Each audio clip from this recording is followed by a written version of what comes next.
Olá, eu sou a professora Karina Maciel e nesse vídeo nós vamos tratar sobre a disciplina geral da atividade privada que é tutelada pelo nosso Código Civil.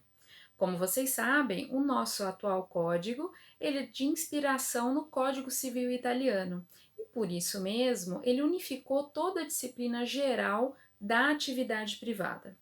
Para que a gente possa trabalhar a atividade privada, a gente precisa, primeiramente, fazer uma distinção entre atividades econômicas e atividades não econômicas, segundo justamente o critério da economicidade.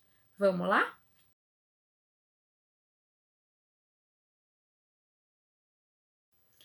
A atividade não econômica é aquela que é desenvolvida com uma finalidade que não é de subsistência. O que isso significa? Significa que a finalidade principal da atividade não econômica é satisfazer uma necessidade social, ou seja, de toda a sociedade, ou então satisfazer uma necessidade coletiva, de um grupo específico.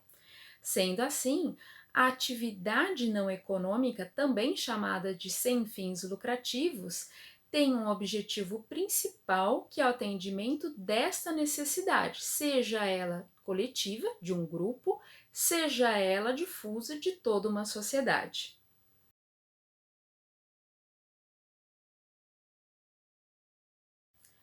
Ora, quando a gente se refere à atividade não econômica, a uma atividade sem fins lucrativos, poderia ter uma primeira falsa impressão de que essa atividade não produz lucro ou não pode produzir lucro.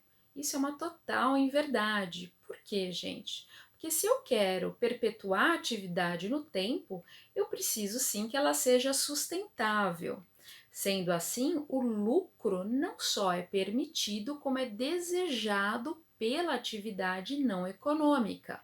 Porque apesar dele não ser o objetivo primordial, eu preciso do lucro, que é o resultado final positivo do meu balanço, ou então ao menos ter um balanço neutro em que os meus custos e despesas são iguais ao faturamento que eu tenho, ou seja, as entradas que eu tenho de dinheiro no meu caixa, para que eu possa assim subsistir no tempo. Caso contrário, se eu for amargando prejuízos ano a ano, fatalmente uma hora eu vou ter que fechar as minhas portas, tá? Então, uma primeira coisa que a gente tem que ter em mente é que a atividade sem fins lucrativos, ela produz sim lucro e é desejoso que ela o faça. A grande diferença vai ser a destinação que ela vai dar a este lucro. Diferentemente da atividade econômica, na atividade sem fins lucrativos, eu estou proibida de distribuir o lucro, ou seja, eu posso obtê-lo, mas não posso distribuí-lo por meio de dividendos a quem desenvolve essa atividade. Por quê? Porque a finalidade da atividade não econômica é a satisfação de uma necessidade de toda uma coletividade ou de um grupo. Sendo assim, toda vez que eu obtiver lucro, obrigatoriamente eu devo reinvestir nesta atividade. Querem um exemplo prático? Se eu pegar duas camisetas com uma estampa de tartaruga, uma do projeto Tamar, que é uma ONG destinada à proteção do meio ambiente, e outra produzida por uma empresa que tem finalidade econômica. A primeira, produzida pelo projeto Tamar, o resultado financeiro positivo, ou seja, o lucro das vendas das camisetas, será redestinado ao investimento no próprio projeto, comprando mais tanques para tartarugas, contratando novos biólogos, fazendo campanhas educacionais visando a preservação do meio ambiente e assim por diante. Já o lucro obtido da mesma camiseta com a mesma estamparia de tartaruga produzida por uma empresa, esse lucro vai ser destinado fatalmente aos bolsos dos seus sócios. Por quê? Porque é uma atividade econômica e, como tal, a finalidade é a subsistência de quem a explora.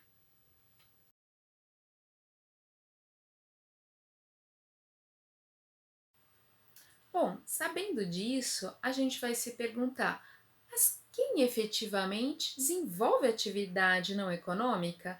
É o famoso terceiro setor, formado pelas ONGs, que são organizações não governamentais que, apesar de terem um objetivo da satisfação de necessidades de um grupo ou necessidade de toda uma sociedade, elas não são geridas pelo governo, e sim pela atividade privada.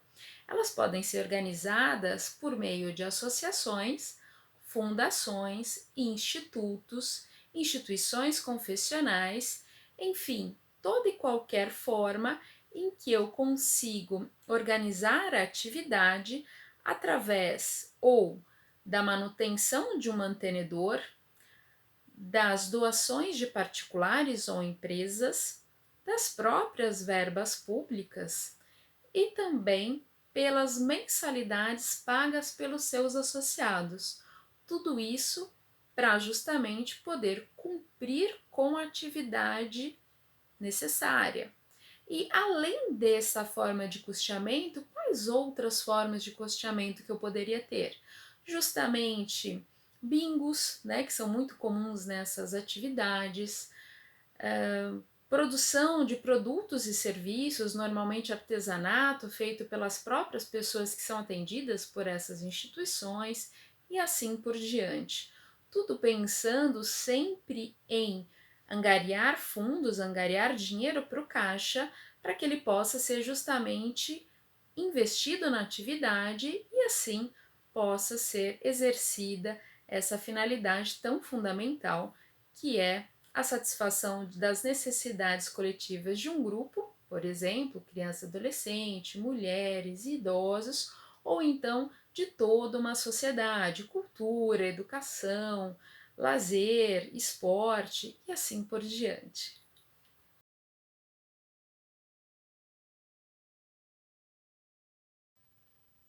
As atividades econômicas, por sua vez, visam a produção de lucro. Por quê?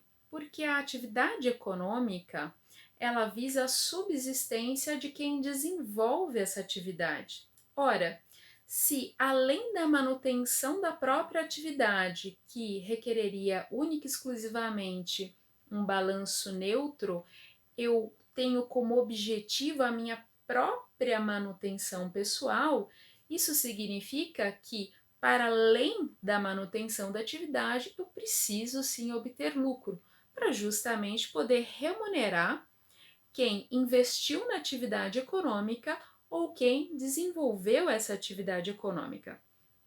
Sendo assim, o objetivo principal da atividade econômica é o lucro. Ora, será que o fato do nosso objetivo principal ser o lucro, que é um objetivo individualista voltado à subsistência própria, isso anula a existência de outras finalidades sociais? Não. Por quê? Porque além dos interesses privados de quem a explora, nós temos também os interesses de subsistência dos trabalhadores que laboram nessas atividades, dos consumidores que justamente vão consumir produtos e serviços do próprio Estado, que é mantido pelos tributos que são recolhidos por essas atividades econômicas. Sendo assim, a atividade econômica, embora nós tenhamos um interesse principal e primordial individual de subsistência de quem explora, isso não anula a existência de outros interesses sociais que gravitam em torno desta atividade. Nesse sentido, a gente pode destacar o princípio da função social da empresa, que é reconhecido pelo Estado brasileiro e gerou inclusive toda uma proteção diferenciada para a manutenção e permanência dessa atividade, por considerar que dentre as atividades econômicas é aquela que tem maior capacidade de produzir produtos e serviços em atendimento aos consumidores, produzir tributos em atendimento à manutenção do Estado e também produzir um maior número de empregos em atendimento justamente às necessidades de subsistência dos trabalhadores em geral.